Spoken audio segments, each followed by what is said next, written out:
1. Le complexe du sevrage. Le complexe du sevrage fixe dans le psychisme la relation du nourrissage sous le mode parasitaire qui exige les besoins du premier âge de l'homme. Il représente la forme primordiale de l'imago maternel, partant, il fonde les sentiments les plus archaïques et les plus stables qui unissent l'individu à la famille.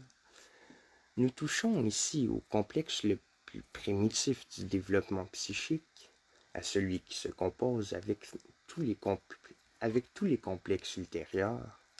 Il n'est que plus frappant de le voir entièrement dominé par des facteurs culturels et ainsi, dès ce stade primitif, radicalement différent de l'instinct.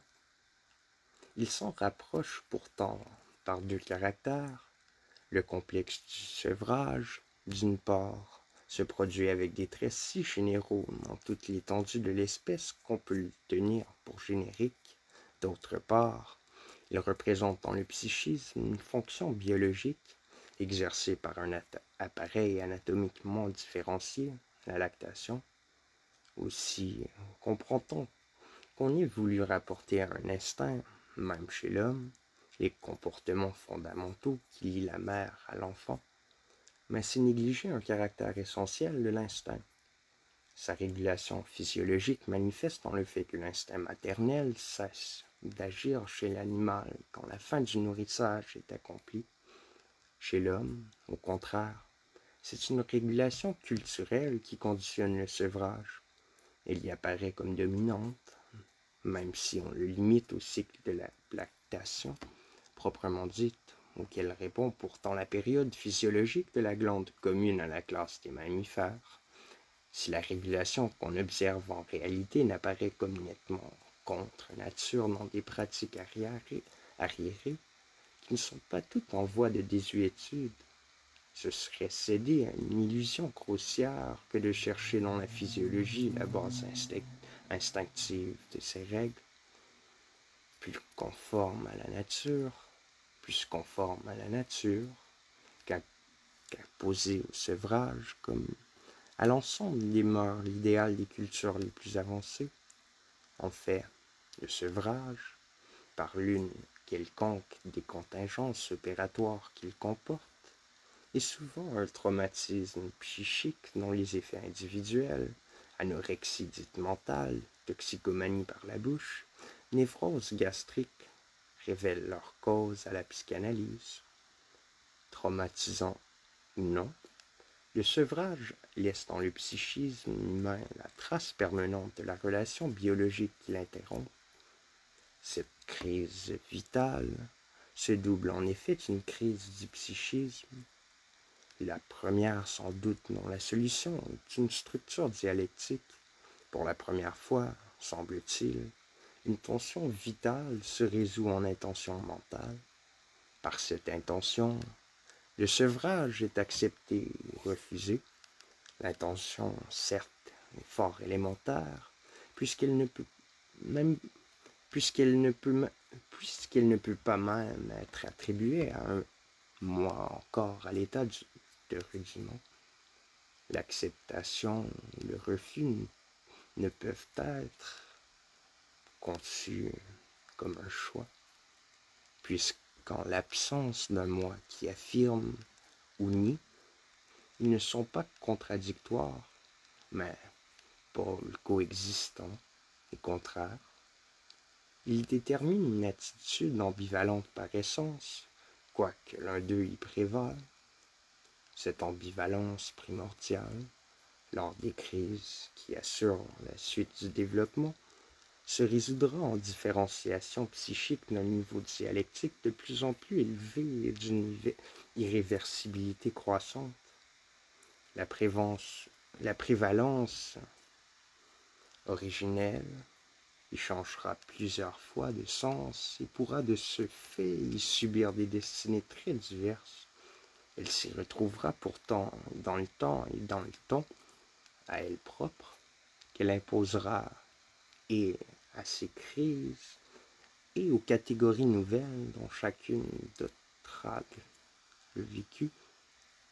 C'est le refus du sevrage qui fonde le positif du complexe, à savoir l'imago de la relation nourricière qu'il tend à rétablir. Cet imago est donné dans son contenu par les sensations propres au premier âge, mais n'a de forme qu'à mesure qu'elle s'organise mentalement. Or, ce stade étant antérieur à l'avènement de la forme de l'objet, il ne semble pas que ces contenus puissent se représenter, font évidemment la base de cette ambivalence du vécu qui ressort de la situation même, l'être qui absorbe, tout absorbé, le complexe archaïque lui répond dans l'embrassement maternel. Nous ne parlerons pas ici avec Freud d'auto-érotisme, puisque le moi n'est pas constitué, ni de narcissisme, puisqu'il n'y a pas d'image du moi, bien moins encore d'érotisme oral, puisque la nostalgie du sein nourricier, sur laquelle a équivoque l'école psychanalytique, ne relève du complexe du sevrage qu'à travers son remaniement par le complexe d'Oedipe, cannibalisme, mais cannibalisme fusionnel, ineffable, à la fois actif et passif, toujours survivant dans les jeux et mots symboliques, qui, dans l'amour le plus évolué, rappellent le désir de la larve. Nous reconnaîtrons en ces termes le rapport à la réalité sur lequel repose l'imago maternel. Cette base elle-même ne peut être détachée du chaos des sensations interoceptives dont elle émerge. L'angoisse, dont le prototype apparaît dans l'asphyxie de la naissance, le froid, lié à la nudité du tégument, et le malaise labyrinthique auquel répond la satisfaction du bercement organisent par leur triade le ton pénible de la vie organique qui, pour les meilleurs observateurs, domine les 6 premiers mois de l'homme. Ces malaises primordiaux ont tous la même cause, une insuffisante adaptation à la rupture des conditions d'ambiance et de nutrition qui font l'équilibre parasitaire de la vie intra-utérine. Cette conception s'accorde avec ce que, à l'expérience, la psychanalyse trouve comme fond dernier de l'imago du sein maternel. Sous les fantasmes du rêve comme les obsessions de la veille se dessinent avec une impressionnante précision les images de l'habitat intra-utérin et du seuil anatomique de la vie extra-utérine, en présence des données de la physiologie et du fait anatomique de la non-myélinisation des centres nerveux supérieurs chez le nouveau-né. Il est pourtant impossible de faire de la naissance, avec certains psychanalystes, un traumatisme psychique. Dès lors, cette forme de l'imago resterait une énigme si l'état postnatal de l'homme ne manifestait par son malaise même que l'organisation posturale, tonique, équilibratoire, propre à la vie intra-utérine, survit à celle-ci.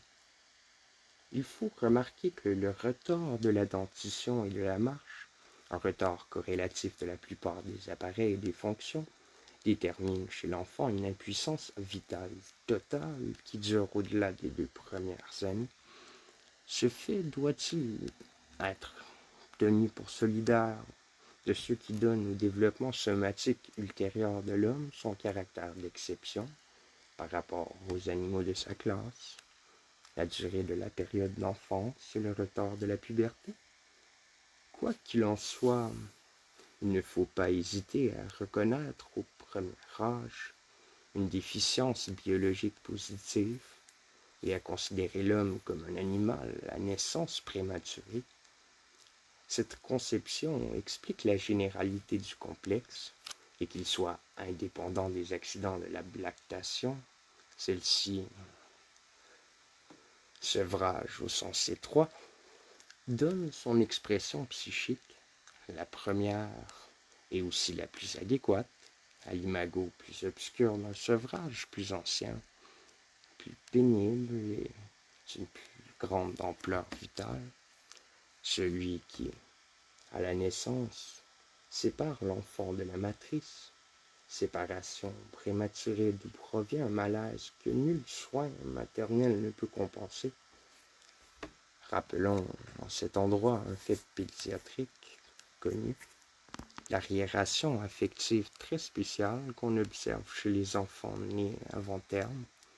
Ainsi constitués, l'imago du sein maternel domine toute la vie de l'homme. De par son ambivalence pourtant, elle peut trouver à se saturer dans le renversement de la situation qu'elle représente, ce qui n'est réalisé strictement qu'à la seule occasion de la maternité.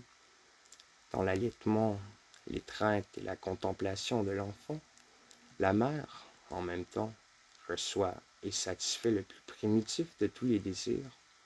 Il n'est pas jusqu'à la tolérance de la douleur de l'accouchement qu'on ne puisse comprendre comme le fait d'une compensation représentative du premier apparu des phénomènes affectifs, l'angoisse née avec la vie. Seul l'imago qui imprime au plus profond du psychisme le sevrage congénital de l'homme peut expliquer la puissance, la richesse et la durée du sentiment maternel.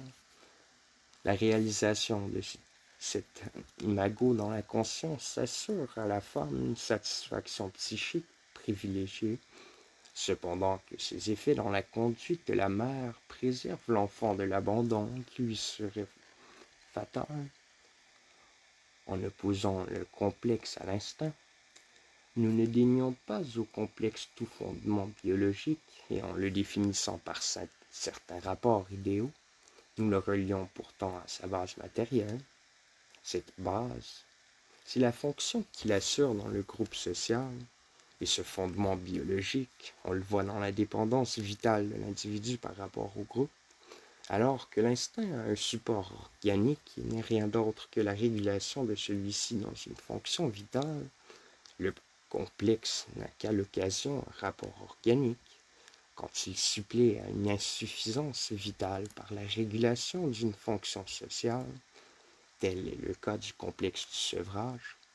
Ce rapport organique explique que l'imago de la mère tienne aux profondeurs du psychisme et que sa sublimation soit particulièrement difficile, comme il est manifeste dans l'attachement de l'enfant aux jupes de sa mère et dans la durée parfois anachronique de ce lien.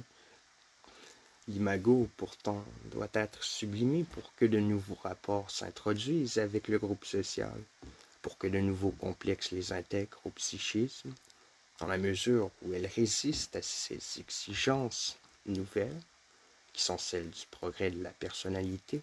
L'imago, salutaire à l'origine, devient facteur de mort. Que la tendance à la mort soit vécue par l'homme comme objet d'un appétit, c'est là une réalité que l'analyse fait apparaître à tous les niveaux du psychisme. Cette réalité, il appartenait à l'inventeur de la psychanalyse d'en reconnaître le caractère irréductible, mais l'explication qu'il en a donnée par un instinct de mort, pour éblouissante qu'elle soit, n'en reste pas moins contradictoire dans les termes. Tellement il est vrai que le génie même, chez Freud, cède aux préjugés du biologiste qui exige que toute tendance se rapporte à un instinct. Or, la tendance à la mort, qui spécifie le psychisme de l'homme, s'explique de façon satisfaisante par la conception que nous développons ici, à savoir que le complexe, unité fonctionnelle de ce psychisme, ne répond pas à des fonctions vitales, mais à l'insuffisance congénitale de ces fonctions. Cette tendance psychique à la mort, sous la forme originelle que lui donne le sevrage, se révèle dans des suicides très spéciaux qui se caractérisent comme non violents, en même temps qu'y apparaît la forme orale du complexe, grève de la faim de l'anorexie mentale, empoisonnement lent de certaines toxicomanies par la bouche, régime de famine des névroses gastriques. L'analyse de ces cas montre que, dans son abandon à la mort, le sujet cherche à retrouver l'imago de la mère. Cette association mentale n'est pas seulement morbide, elle est générique, comme il se voit dans la pratique de la sépulture, dont certains modes manifestent clairement le sens psychologique de retour au sein de la mère, comme le révèlent encore les connexions entre la mère et la mort, tant par les techniques magiques que par les conceptions des théologues, des théologies antiques, comme on l'observe enfin dans toute expérience psychanalytique assez poussée, même sublimée. L'imago du sein maternel continue à jouer un rôle psychique important pour notre sujet. Sa forme la plus soustraite à la conscience, celle de l'habitat prénatal, trouve dans l'habitation et dans son seuil, surtout dans leur forme primitive, la caverne, la hutte, un symbole adéquat. Par là, tout ce qui constitue l'unité domestique du groupe familial devient pour l'individu, à mesure qu'il est plus capable de l'abstraire, l'objet d'une affection distincte de celle qui l'unissent à chaque membre de ce groupe.